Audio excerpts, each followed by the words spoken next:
Okay, of all the things we could talk about right now, the Holy Spirit told me to do a review of past videos I've made about the Russian army and war with Russia.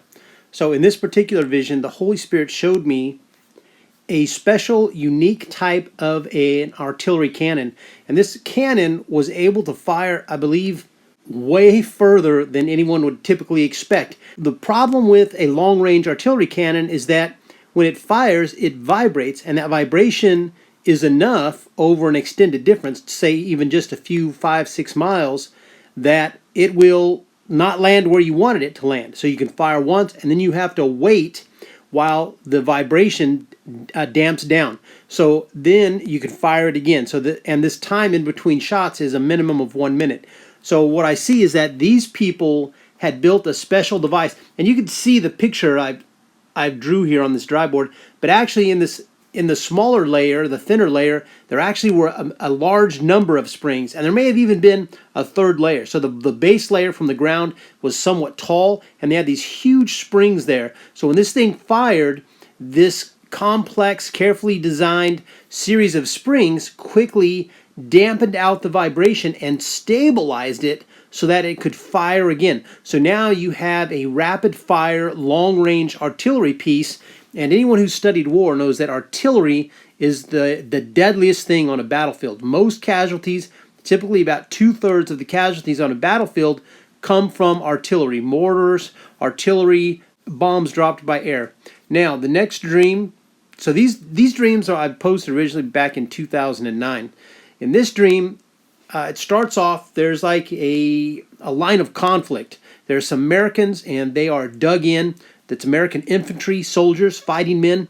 And a Russian fighter plane flies down low and strafes them. And quickly, two American Apache helicopters react. And one of them lines up directly behind this Russian aircraft. And what happens is these little pods drop out of the back. Now, they're all contained like a perfectly sphere, like an elongated, kind of like a soup can type of a shape. And the helicopter passes those in the air. And now what happens is there's a little pop, and one end of these cylinders pops open, and some chutes come out. The chutes grab the air, and they pull out some little small missiles. Now, once those missiles are free of the tube, the parachutes come off, and the missiles fire up, and they start looking for targets. And because this helicopter had already passed, he is hit. So I talk about that. And in the second scene, what happens is an Air Force officer, he walks into the room and he sees a man who's heavily bandaged laying in the bed. And he says, how are you doing? And the guy tells him, he says, well, not great, but, I'm doing all right. And he said, nobody would tell me anything. And the guy said, yeah, because I wanted to come in and I wanted to speak to you myself in person. And he says, you were shot down, right? And the officer, I think he realized that. But his very first question is, what about my co-pilot? And the colonel says, I'm sorry, he didn't make it. And then this pilot who's very badly injured and has taken everything else in stride, now when he finds out that his friend has died, now he turns his head and weeps. So it was a tragic dream. So, but again, it's unique technology that these Russians had developed that they suddenly brought out on the battlefield, and apparently the American strategy in engaging the enemy didn't account for it, so it was a surprise.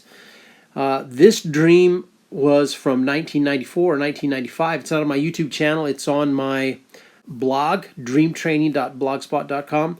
And in this dream, the Russians have come in through the northern parts of California, and people are fleeing California, not with automobiles, but people are walking. So there are basically the standard thing that you might see on the news, refugees fleeing Yugoslavia, Bosnia-Herzegovina, some kind of a war in the Middle East, just a long line of people tugging along their belongings. And the next scene, we're in a port city. Los Angeles is what I understood in the dream.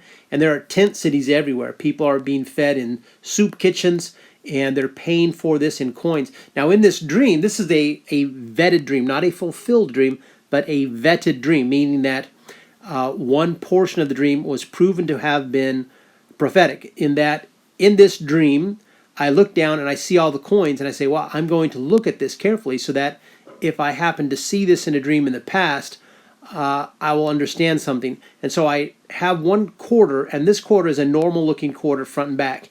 And I put it in the pile, and I look at some people behind me, and I say, listen, I'm going to swap these quarters, so just in case somebody gets angry at me, you vouch for me, okay? They say, sure, sure, sure. So I drop in one quarter, and I take out one quarter. And as I do this, one of the people in the kitchen says, hey, did you take some coins? And the people all vouch for me and say, no, no, no, no, he traded it even. So, but I'm looking at this coin, and the back of the coin is different. It was not the type of a coin that we had in 1994.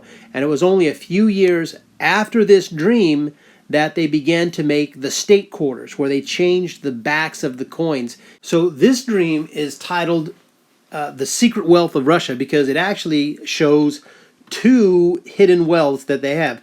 Now, the first one is that in a bank, they have these huge amounts, these huge reserves of gold, and it's secret. In the dream, when I find this bank, there's no label on the door. When you go inside, even the hallways don't have any kind of labeling. But inside this Soviet city, and the city was one that was built from scratch. I've since learned that the city of St. Petersburg was completely designed from scratch. The location was chosen, and they built it up from the ground. So this location where this gold is hidden is probably St. Petersburg. The other wealth is shown to be the actual Russians themselves, that they're quite hardy and quite strong. Their men are very strong. Their women are very strong. For some reason, I didn't even show in here, there was also another part about an old woman carrying a very heavy something, and it just showed that these are healthy, strong people. So they have this gold and they have these people, and it's a wealth that most Westerners don't think about when they think about fighting a war against Russia and China. Now, in this other dream from March 18th, 2011, I had been praying. I was saying, Lord, show me something that I can tell to your people, that I can warn your people. So what I see is it's a multi-part dream. And in the first scene, there's an officer, and I recognize by his uniform and the unique airborne pin of the Marines that this man is a Marine Corps officer and probably Special Forces. But now he's working in some kind of an administration building, and he receives a call, and he takes the call on a secure line, and there's a unique keypad that I described there. I've never seen one like it. And this man comes over, he says, hey, do you know that scenario you're always talking about? And he says, yes, I do. He said, well, we just spotted it coming this way. So this guy runs out of that building where he was on the phone. He runs down this open area and runs into another building because he needs to move fast on this information. So the next scene we see is, I see is this huge, massive deployment of people. Everybody's activated, everybody, even ROTC, the Reserve Officer Training Corps, those young people are activated, and everybody just becomes active duty. And I saw there was a TV commercial, and they were condemning any pacifists. And so they're saying, hey, these people are very brave. Look, they're going to have to go to war. We don't even have enough weapons and armor to fully equip everyone. So people are going to go to battle under-equipped, but they are going. And the other thing that happens is they move a bunch of heavy armor by air, and it's painted in desert cami. This deployment of armored vehicles results in a major defeat. And there's another dream that I've had where I also saw a major loss of armored equipment, tanks in particular, and this was a great setback. So then there's another scene. These young men are training. So they've gathered together, and they're going to begin training, and I see the thoughts of this one young man. So apparently the enemy is using some kind of a bomb. It detonates in the air, and it distributes a huge amount of shrapnel. And this shrapnel can pierce through metal buildings, which is what they have to live in this kind of a makeshift training camp where they are. So he's really worried about those bombs and getting killed. In the next scene, there's some soldiers. They're in a grassy area, and this guy is telling them, like, listen, you don't need any of your cash, just give it all to me. the guy gives his cash not in one lump sum, but first he gives $38, and then he goes into another portion of his wallet and he pulls out $15. Then I list here these three different Job 38:15, Ezekiel, and Jeremiah 38:15. So, and then someone from YouTube had given me an excellent, a very good interpretation, and I've also included that there. I'm going to put links to all of these in the description. Let me get to these other ones. Okay, in this dream right here, I just kind of showed a bunch of different things that are going to come against America in the future. There was also a dream about Australians. The UN soldiers ditched the Australians in a major battle. The Russians were involved in that battle. In 96, I had a dream about 9/11. I had more than one dream and vision. One of the longest visions I've ever had in my life was about the attacks on September 11th. Anyway, this is also a very interesting dream. So I guess that the Russians attacking and fighting against Australians, that was that was the reason I wanted to list that one. And I think there's one more.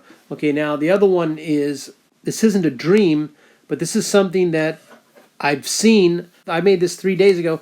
Since then, the last 2 days, the number of people warning about an engineered famine has suddenly multiplied, exponentially. So in this video, I talk about how the Russians manufactured a famine to kill millions and millions of Ukrainians, and how those same exact tactics are suddenly re-emerging in the world, in basically every continent and in multiple different countries. And even today, I've seen new articles about they passed a new law saying that fishing wasn't right, and they even closed open fish markets, open farmers markets in the United States. Some cities are passing these laws. So what are they doing? They're gaining control over the food supply, and this is going to help them engineer a food shortage. This is the man from Modesto reminding you, as always, to pray or be defeated.